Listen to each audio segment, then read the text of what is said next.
I still vividly remember the very first days of adopting Ethan, a quiet little boy lying in an old stroller, pale and sickly, crying weakly with no one noticing.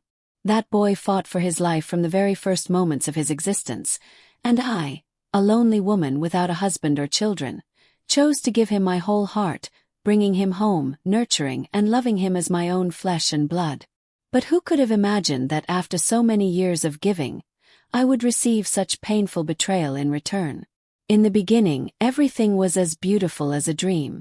I did everything, from sleepless nights caring for the sick boy to saving every penny to cover hospital bills, buy books, and help Ethan have a more normal childhood. I left an unhappy marriage, endured all hardships, even the whispers and judgment of society, just to be by the side of my little son. But then, as Ethan grew up, gratitude seemed to slowly fade away, replaced by increasing demands and cold calculations that I never expected. At first, I thought these were just ordinary challenges in a mother-child relationship. He had angry outbursts, careless words, but I was always patient because I understood that behind them were still wounded souls. I once believed that with love, patience, and forgiveness, we could overcome every hardship. But I was wrong. As Ethan began to mature, our harmony gradually disappeared. He no longer apologized or showed warm gestures. Instead, there were constant calculations and schemes. The money I sent him monthly never seemed to be enough. He started demanding more, not just materially but control over every minute and second of my life. I remember the times Ethan called, yelling at me, forcing me to do his bidding. Once, he even came to my house, standing at the door, crying and begging with a pitiful tone that I couldn't refuse, but behind my back were threats and invisible pressure. It didn't stop there. Ethan began using emotional tricks to control me. He would go out to the streets, stage crying scenes, and act to gain pity from passers-by. I heard from many people calling me to say they saw a young man standing in the middle of the street, crying and begging, telling them that I, his foster mother, had abandoned and refused to support him. I felt ashamed, deeply hurt. The child I had devoted my life to raising had now turned his back on me, using dirty tricks to trade for others' pity. I tried to avoid him to protect myself. I had no choice but to hire a private driver for transportation to avoid direct contact with Ethan. Every time he called or messaged, I tried not to answer, or only replied by text, keeping the necessary distance to avoid being dragged into pointless arguments. But Ethan was not willing to let go so easily. He started involving others, creating pressure from many sides. Ethan even contacted my biological father, my ex-husband whom I divorced years ago, to exert pressure, forcing me to take a DNA test to prove the mother-child relationship between me and Ethan. I laughed bitterly when I received that request. Which mother would want to do that with the child she had devoted her whole life to caring for? But for Ethan, everything seemed to be just a power game, a way for him to continue controlling and dominating me. Not stopping there, Ethan launched a social media livestream campaign, telling a one-sided story, distorting the truth to paint me as a cruel and indifferent mother. He played the victim, abandoned, lonely, and suffering, making many people believe that fake story. I know there is only one truth, but in the vast world of the internet, lies can be magnified endlessly. However, I didn't let those slanders break me. I decided to create my own live stream channel, publicly sharing all the documents and evidence proving that I had cared for and raised Ethan for many years. I showed people hospital bills, tuition receipts, adoption papers, and even the messages and calls Ethan had sent me during the days he still had gratitude. I also revealed the harsh truth. Ethan is not my biological child, but I chose to love and adopt him with all my heart. Yet in return, he only exploited my money and affection. The online community began to change their attitudes, supporting me more. They recognized Ethan's deceit and greed, condemning his terrible actions. Many people sent words of encouragement, shared my story, and helped create a strong wave of support. I knew this battle was far from over, so I decided to take legal action. I sued Ethan for defamation and harassment on social media. Eventually, the court ruled in my favor, banning Ethan from using social media platforms to continue slandering and harassing me. After a while, Ethan gradually disappeared from my life. He lived in loneliness and mental turmoil, while I found peace. I moved to a quiet lakeside town where I could live for myself, no longer fearing or enduring the blows from the one I once called my son. Despite all the pain I endured, I do not regret adopting Ethan. I am still proud of what I have done. I only wish I had realized sooner that loving myself is just as important as loving others. After numerous direct harassments from Ethan, sometimes crying and begging at my doorstep, I realized I could no longer live in that fear. I couldn't keep enduring the endless quarrels, unreasonable accusations, and especially the emotional manipulations that drained me physically and mentally. One day, I decided to hire a private driver to take me to work and back home. Not because I was wealthy enough to enjoy the luxury, but because I needed an invisible layer of protection. This helped me avoid unexpected encounters with Ethan and tense meetings I couldn't control. I clearly remember the first time sitting in the car with my driver, looking out the window to see Ethan standing outside. His eyes pleading with a hint of hatred, then helplessly walking away when he saw I did not come out. At that moment, I felt both relieved and heartbroken. However, that measure was only part of protecting myself. Ethan did not stop.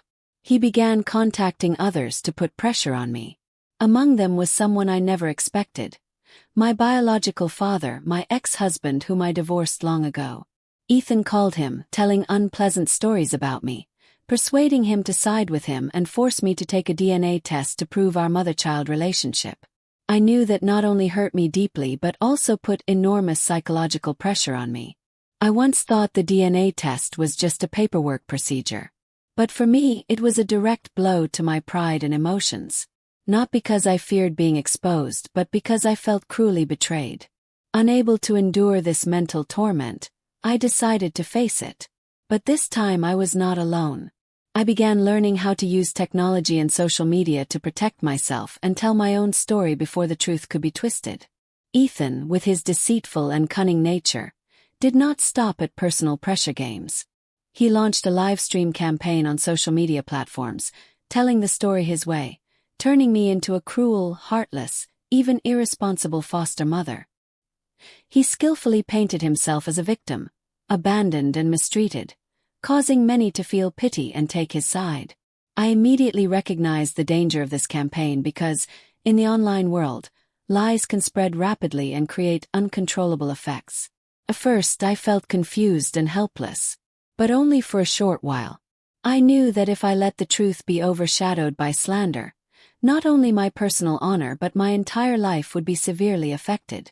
I decided to create my own live stream channel, not to retaliate or start a fight, but to openly share all the truth, evidence, and my own story. I posted the adoption papers, hospital bills, and old messages proving the love and care I have given Ethan over the years. I also detailed every time I stood up for Ethan, every sleepless night worrying about his health, every effort I made to help him have a better life. I didn't hesitate to admit the difficulties in our relationship and the conflicts that occurred, but none of that was abandonment or cruelty. These honest and transparent shares gradually caught the attention of the online community. People began to reconsider the story and question the truthfulness of Ethan's live streams.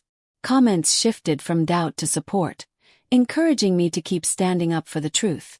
The online community became a source of support, sending words of encouragement, helping share my livestream channel and spreading the story.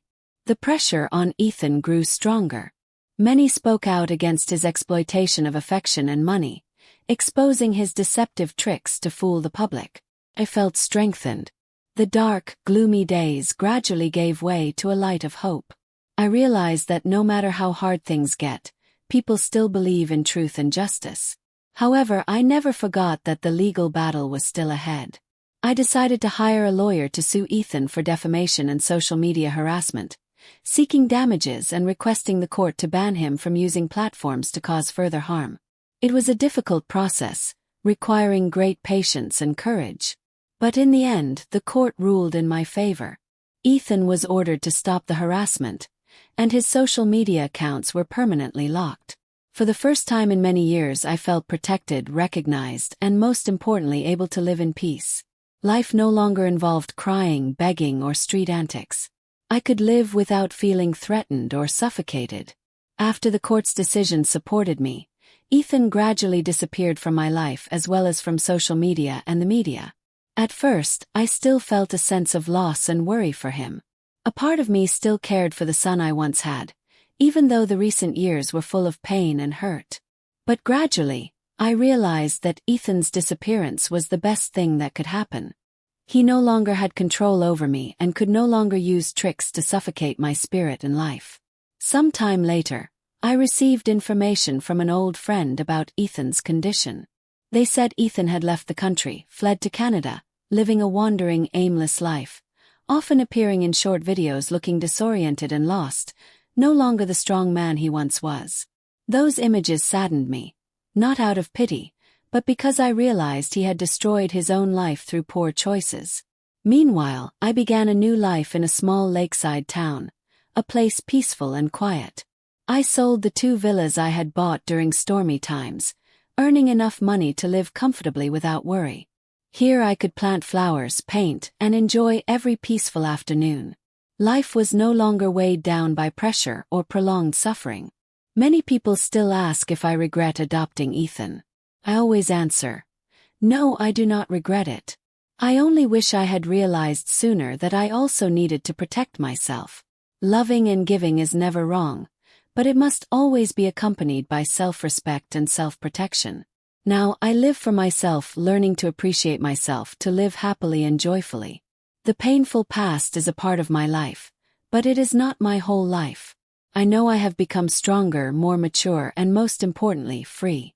After everything with Ethan ended, I thought I would finally rest and find complete peace. But in reality, the wounds in my soul could not heal immediately. I had to begin a real healing journey, not just to recover from the troubles he caused, but to rediscover and love myself and rebuild my life.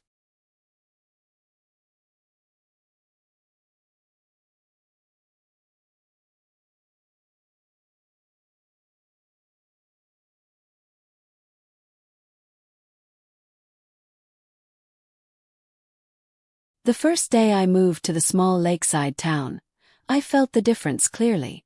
No more shouting, no more harassing messages or fake begging calls. Only the gentle sound of water lapping the shore and birds singing. That feeling was something I had lost for many years. I started spending more time on small but meaningful things.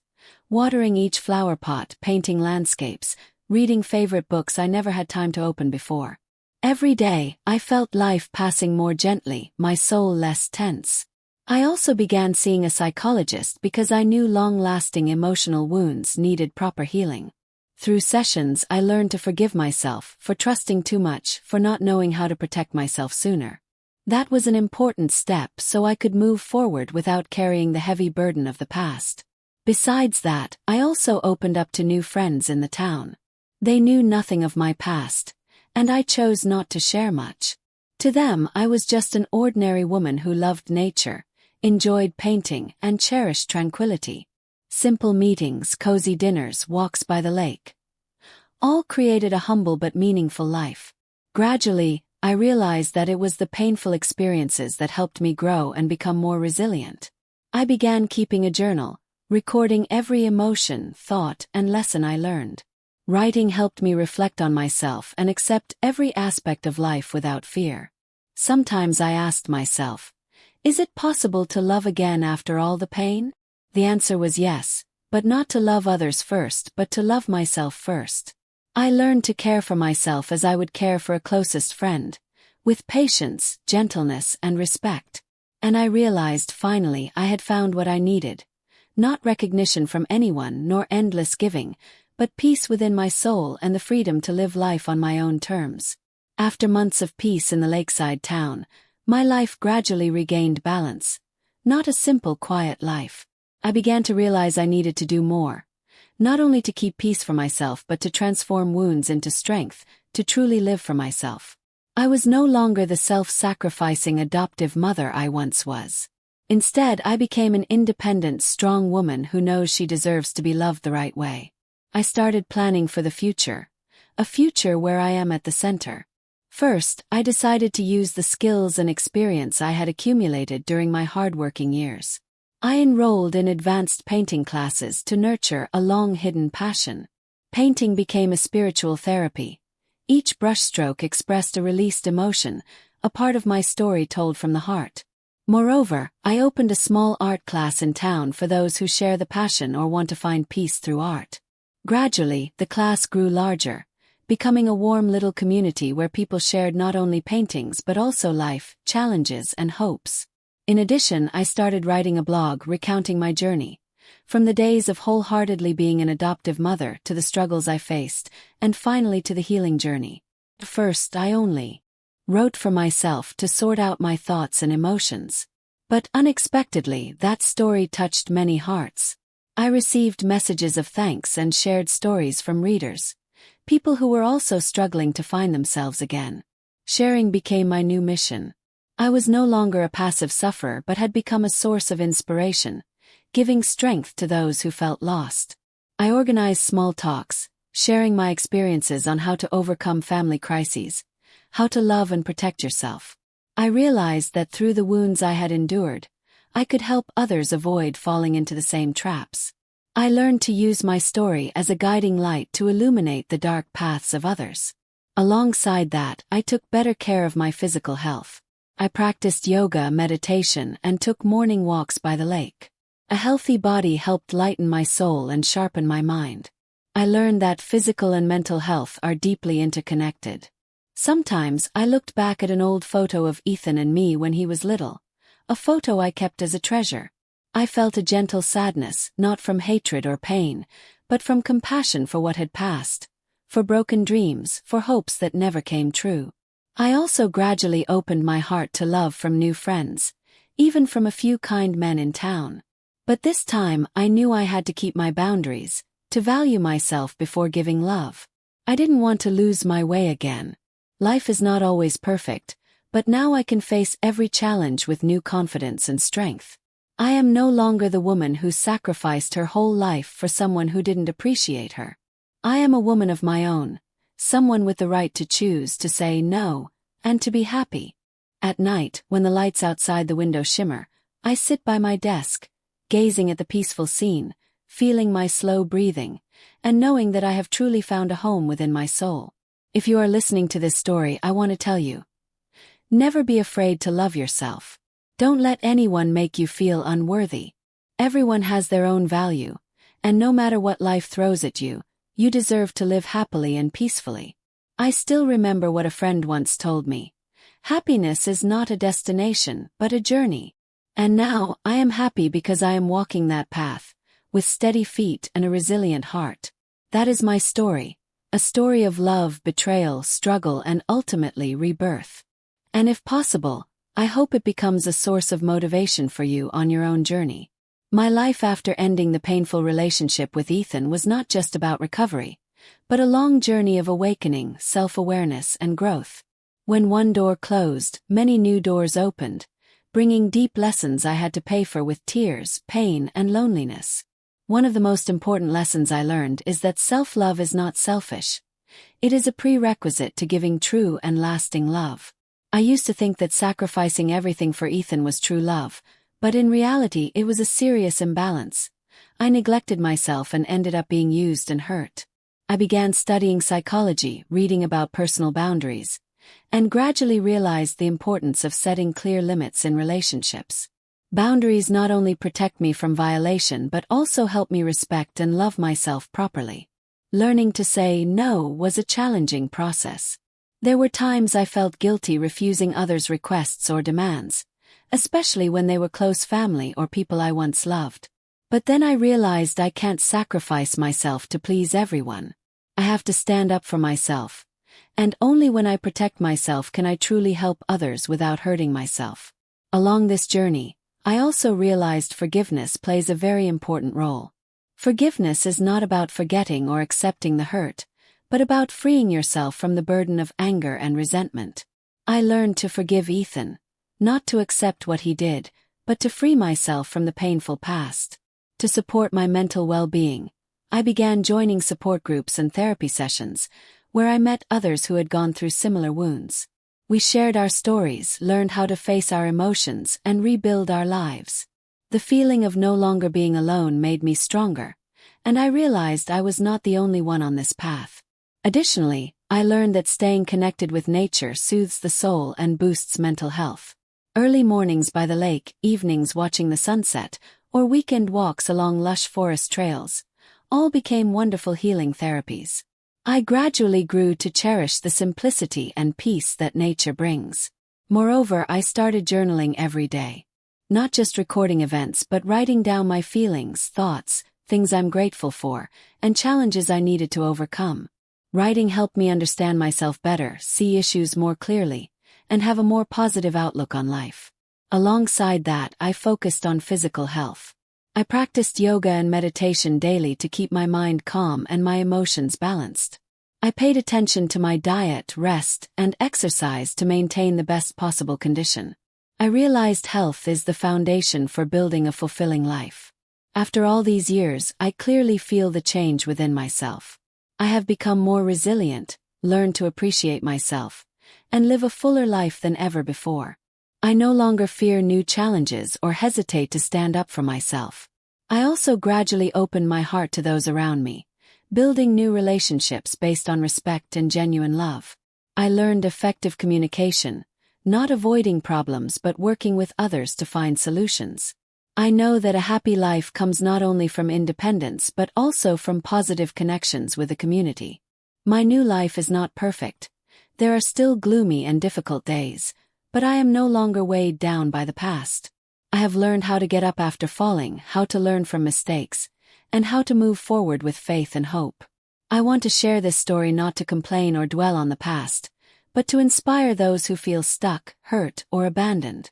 I want to say that no matter how much pain you've endured, there is always a way to step out of the darkness and find your own light. If you are going through a difficult time, don't give up. Start with small steps. Love yourself, set boundaries, seek support, and never stop learning. Every day is a new opportunity for you to rebuild your life the way you want. I also encourage you to value yourself and never let anyone take advantage of your feelings or finances. You have the right to say no, and you deserve to be treated with respect and fairness. Because only when you protect yourself can you truly live a fulfilling, free, and happy life. Finally, I firmly believe that every person has the power to rise again, like a phoenix shining bright from the ashes. I did it and you can too. This is the next chapter of my life. A chapter of growth, healing, and faith in the future. I hope that sharing this story will be a small guiding light for those who feel lost, so they know they are not alone and that light is always at the end of the tunnel. When the fierce storms of the past calmed down, I began a completely new phase in life. A journey no longer defined by unconditional sacrifice, but by seeking true meaning and happiness for myself. I realized that after all the pain, disappointment, and loss, life still holds many beautiful things for me to discover and enjoy. I decided to leave behind the place filled with painful memories, the old home where I once lived in chaos and insecurity. I sold the properties I had bought during hard times, turning them into financial resources to start anew. Without walls imprisoning memories, I moved to a small lakeside town where the peaceful surroundings, fresh nature, and slow pace helped me find calm. The new house is neither grand nor luxurious, but it is a place where I can freely express myself, live as I wish, unbound by the past or pressures from others. Early in the morning, I often sit by the window sipping strong coffee, watching golden sunlight stretch across the lake, feeling the cool breeze blowing through the garden filled with blooming wisteria and roses all year round. Here, I began rediscovering passions I had long forgotten. Painting. I set up an easel in a corner of the yard under a big tree where natural light softly shines down. Holding the brush, mixing colors, and creating paintings not only relaxes me but also allows me to express my mood and emotions most authentically. Each stroke tells a story, a step forward on the journey of inner healing. Besides that, I spend much time taking yoga and meditation classes. These exercises not only strengthen my physical health but also purify my soul, helping me focus on the present and let go of negative thoughts. I learn to breathe properly to feel life and connect more deeply with myself. An important part of my new journey is building healthy and positive relationships. After past wounds, I became more cautious about opening up to others. But I also understand that no one can live alone, and friendship and sharing are precious energies that help me keep growing. I started joining cultural and community clubs locally, meeting people who share my artistic interests and positive, sincere outlooks on life. Gradually, I learned to trust others again and build relationships based on mutual respect and understanding. I also opened my heart to family members I was once distant from. I do not avoid facing leftover emotions from the past. Occasionally, memories of Ethan and the pain he caused still surface, but now I know how to gently accept them without letting them control my life.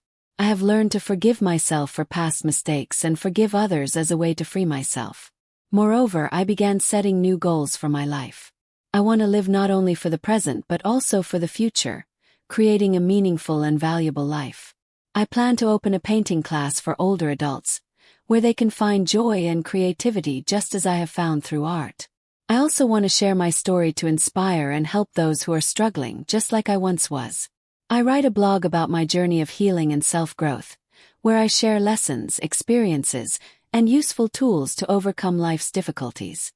With each passing day, I clearly feel that I am living a fuller life, not because there is no more pain, but because I have learned to live with it calmly and positively. I know that happiness is not a destination but a journey, and I am enjoying every step along the way. My new life no longer includes Ethan, and that brings me the peace I have longed for. No more days of harassment, no more deception or slander that hurt me. I have regained control over my life, and that is the most precious gift. I do not regret having adopted Ethan. Despite many hardships, I am proud that I once loved and cared for a person, no matter how things turned out. I only wish I had realized earlier that love must go hand in hand with self-protection. Now I live for myself with self-respect and self-appreciation. I have learned to smile at life, to accept everything with gentleness and resilience. And I believe that no matter how many challenges life brings, love for oneself and faith in the future will always be the strength that helps us keep moving forward. If there is one thing I want to share with readers, it is to never give up on yourself. Be brave to stand up and protect your own values, and always remember that you deserve to be loved, respected, and happy. Because ultimately this life is yours, and only you have the right to create your own story. After a long time submerged in painful events, I now truly feel a peacefulness spreading within my soul.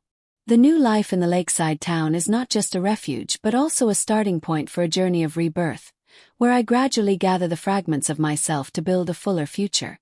Each new day begins with gentle sunlight streaming through the window, bringing warmth and a reminder that every day is a chance to start over, to love, and to live true to oneself. I spend those peaceful mornings sitting by my coffee table, reflecting on what has passed and the harsh yet meaningful lessons life has taught me. I recall times when I believed I had to sacrifice everything for others, only to be met with betrayal and hurt. But now I know that self-protection is the highest form of self-love and the prerequisite for sustainable love for others. The quiet atmosphere of the small town offers a complete contrast to the stressful and pressured days before. I began to integrate into the community here, meeting friendly locals and new friends full of kindness and willingness to help. Through community activities, I discovered a new desire to help those in similar situations, those who have suffered losses and wounds in life. I started building a support group for single mothers, elderly people living alone, and those betrayed by loved ones. My new job not only provides me with a stable income but also helps me feel useful and valuable. Every afternoon, I teach painting to older students who come to class as a place to release their souls and reconnect with artistic dreams they had long forgotten. I find strength in every smile and every bright look from my students. The paintings they create are not just works of art but also testimonies of the rebirth of every individual, including myself and my new friends. Besides opening classes and participating in community activities, I also spend time learning more about personal development, meditation, and positive communication skills. These skills help me strengthen my spirit, improve my emotional management, and build healthier relationships in the future. I realize that even though some wounds are hard to heal, The ability to rise and renew oneself always exists if we are persistent and courageous. No one can change the past, but we have full control over how we shape our future. Life also taught me a lesson about forgiveness. Not to forget the pain or ignore what happened, but to free myself from the burden of hatred and suffering. I learned to forgive Ethan, my adopted son who once deeply disappointed me, so that I would no longer be haunted by past shadows and could move forward gently and freely.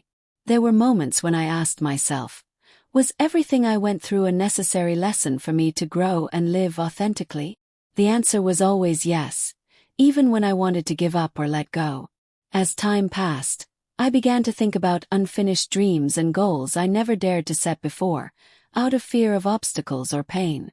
I wrote a list of things I want to do in the future, from traveling alone to volunteering abroad, from learning a new language to publishing a book about my life journey. Each goal is a guiding light, leading me through peaceful but challenging days. Because life is not always easy, but with an open heart ready to accept and overcome, I feel stronger than ever. I also learned to appreciate every small moment: a morning cup of coffee, a sincere conversation with friends, the birdsong at dawn. These simple things are not only joys but also deep connections with myself and the world around me. Through my story, I want to send a message to those enduring pain and disappointment. Even when life leads us through dark places, light and hope are always somewhere, waiting for us to reach them. Be brave, persistent, and believe in your own strength, because only you can write your life story in the most beautiful way. If you are listening to this story, remember that you are not alone. Everyone has their own battles, but we can find peace and happiness if we know how to open our hearts and nurture ourselves. I am willing to share my experiences, lessons, and difficulties I have overcome to inspire and empower anyone who needs it. Life is a continuously changing journey, and I choose to live authentically, with gratitude, appreciation, and love for myself and those around me. After many years of living in chaos, suffering, and betrayal, I have finally entered a phase of life I can call true peace. No longer living in anxiety or fear, no more lies or endless arguments. I am free to live my own life, in the way I choose. Those days began with simplicity yet depth. Every morning, when the first sunlight gently touches my skin, I wake up with gratitude.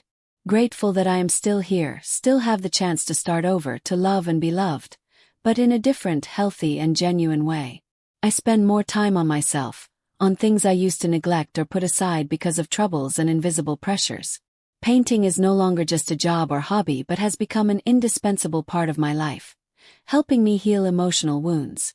The feeling of holding a brush, slowly drawing on the white canvas, is freedom, the voice of my soul that I couldn't find anywhere else.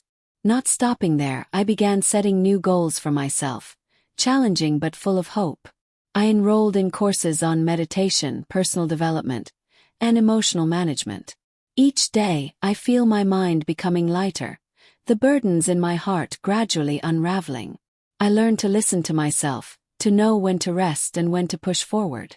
Accepting and loving myself has become the guiding compass that leads me through the days ahead.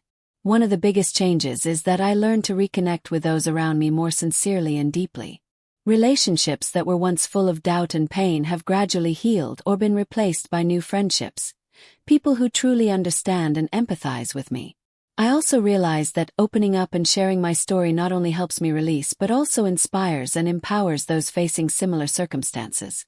Therefore, I decided to write about my journey, not to blame or complain, but to share lessons and to tell single mothers, those betrayed or hurt, that they are not alone and can still find light at the end of the tunnel. Life isn't always easy, and I'm not surprised when small challenges still arise. Sometimes loneliness, sometimes feelings of insecurity. But now, I have the tools to face them and overcome them with calmness and wisdom. I've learned to create joy for myself. It could be a simple dinner with my favorite meal, an afternoon walk around the lake, or just sitting by the window reading a beloved book under gentle sunlight. These small things bring balance and peace that I once thought impossible to find. Another important part of my new life is financial and emotional independence. I no longer depend on anyone, nor do I fear being taken advantage of or hurt by loved ones. Selling the 2 villas gave me capital to invest in my future, and also eased material and psychological burdens. I spend time learning about personal finance management, investing, and long-term planning to ensure I never fall into instability again. Taking control of my life makes me feel more powerful and free than ever before. I also realize that to live fully and happily, I need to maintain both physical and mental health. So, I started practicing yoga and meditation daily, doing gentle exercise to keep my body strong and my mind clear. Good health gives me the energy to face any challenge and enjoy life to the fullest. I am no longer the hurt and lonely single mother I once was. I am a mature woman who understands herself better, who values herself and the true treasures in life. I live for myself but still open my heart to love and help those around me, with more awareness and strength. There are days when I sit by the lake, watching the calm water and think of Ethan, my adopted son who once changed my life in the most painful way. I no longer feel anger or hatred. I only feel pity for a person who lost himself in greed and lies. His fate is a lesson for me to understand that love should never be blind sacrifice, and forgiveness must be paired with awareness. Life is a long journey full of unexpected turns. But I have chosen to walk my own path, no longer a victim, no longer controlled by the past or by others. I have found freedom, not the freedom of indulgence but the freedom of the soul, freedom to live authentically, to love genuinely, and to be myself. And my story is not over yet. I have many dreams, plans, and goals waiting for me to conquer. I am ready to move forward with an open heart, with resilience and faith in life. Because in the end, life is not about what we lose, but about what we learn, what we give, and how we choose to keep moving forward no matter how hard it gets.